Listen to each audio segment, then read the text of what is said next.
So I have here my Google Drive open, and we've been looking at 0 to creating flowcharts. Let's create a new drawing. That's what we want. And it's going to say that it's going to share it. I'm going to delete it out of here, though. Um, so what we're going to have to do is, and this is just your practice, so you don't need to title this one for now. I'm going to have to toggle back and forth. So let me go to that PowerPoint. And for me, it's easier if I have this showing. This parts of a flowchart, slide number 3. I know that if I want to create a flowchart for that shows how to pour a glass of milk, probably should take a look at a couple of these. Does the size of the glass matter? Does it matter if the person is going to be standing when finished? Do you want the end to come when the milk is poured or put away or with the glass washed? So you can go as detailed with this as you want. We don't need to go nuts on this thing. So I'm going to go over to here, and the first thing I need to do is insert a shape. And looks like we're having connection problems. So we got our drawing open here. First thing you probably want to do is create a text box and type out what it is you want to do. So let's go back again to this. Back to the instructions. Says create a flowchart that shows how to pour a glass of milk. So how to pour a glass of milk. The first thing that I would want to do is check to see if glass is full. And if yes, now I'll put a sequence here. If yes, then we're pretty much done. And we need to always have a start. If no, then and you can go back as far as you want with the milk carton. You can say buy a gallon of milk from the store. You could put your shoes on to get out to the car. We're not going to go that crazy with it. I'm just going to assume that I have the carton in front of me. So I'm going to say open milk carton. And we're already assuming that we have a glass in front of us if we're checking to see if it's full. So we don't have to get the glass in my situation here. Then we're going to pour the milk, and then we're going to close milk carton. And then at that point we'll have it loop back up to here. So I'm going to go to insert and shapes, and if you look down here, all of these are actually flowchart processes, and it'll tell you if you hover. It says flowchart process. This is the start stop, and that's why it's called an alternative process. This is the decision, and then I believe this was display. There it is, display. Now we don't really have anything to display, so we're not going to use that one, but we do have to have a start. So let me bring this here, and I just have created, if I start typing, it will put it right in there. So that's pretty convenient. Let's shrink that up just a little bit. Now I'm going to insert a, let's see, I started with the decision, so I'm going to insert this decision. And then I'll start typing. Is glass full of milk?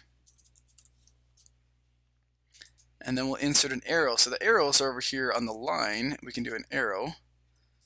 So I need to draw an arrow to that, and that did not work. I gotta click and drag, sorry, there we go. And then I'm gonna have a yes and a no. So now you can do it with these arrows and then text boxes over them, or you can do it with an arrow shape like this and then just type yes. And I like to do the arrow shapes when I'm making decisions, the yes/no decisions, because it's just easier to type in there. No. So let me scroll down a little bit. Apparently I can't. Should be able to drag this a little bit bigger. So is a glass full of milk? If yes, then we're going to make the alternate process. If it is, then we stop. If it's not, so now let me go down to this other one. Then we have a process. If it's not, then it looks like we say open milk carton. And then I'm going to draw an arrow over this way. We'll insert another one of those.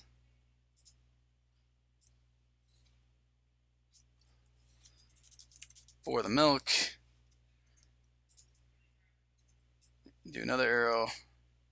And if you hold the shift key down as you're dragging the arrow, you can see it snaps. So you can get a straight arrow there. Not that it matters that much, but for you perfectionists, you'll probably like that. And oh yeah, look at that, it snaps even that size too. And then we can do close milk carton. There we go. And then at that point, then we can stop because the milk is there.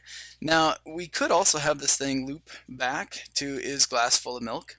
And actually I think I am going to do that. I like that idea better. So let's get rid of that. Let me grab the pointer here. Take this one. Oops. And I'm going to hit the delete key to delete that. And after closing the milk carton, I'm going to jump back to is the glass full. Now this isn't a very pretty way to do it. Usually with flowcharts you're going to see straight lines. So a nice pretty way to do this would be having it go down, over, and as long as I don't change the process, it stays on an arrow. That is probably a better way to do it. Then we ask if the glass is full. If it is, then we stop. So this is an example of how you would do a flowchart. And on the next assignment, this is going to be something that you'll do. It is very helpful if you do the text first, and then you can kind of shrink this thing up. If you, whoopsies. If you don't really want to have it super large in there, just enough that you can see it, kind of scoot it off to the side. And then you can drag your flowchart. Remember, if you make your bubbles too big, you start to run out of space. You can make this a little bigger, but just so you're aware of that. All right, go have at it.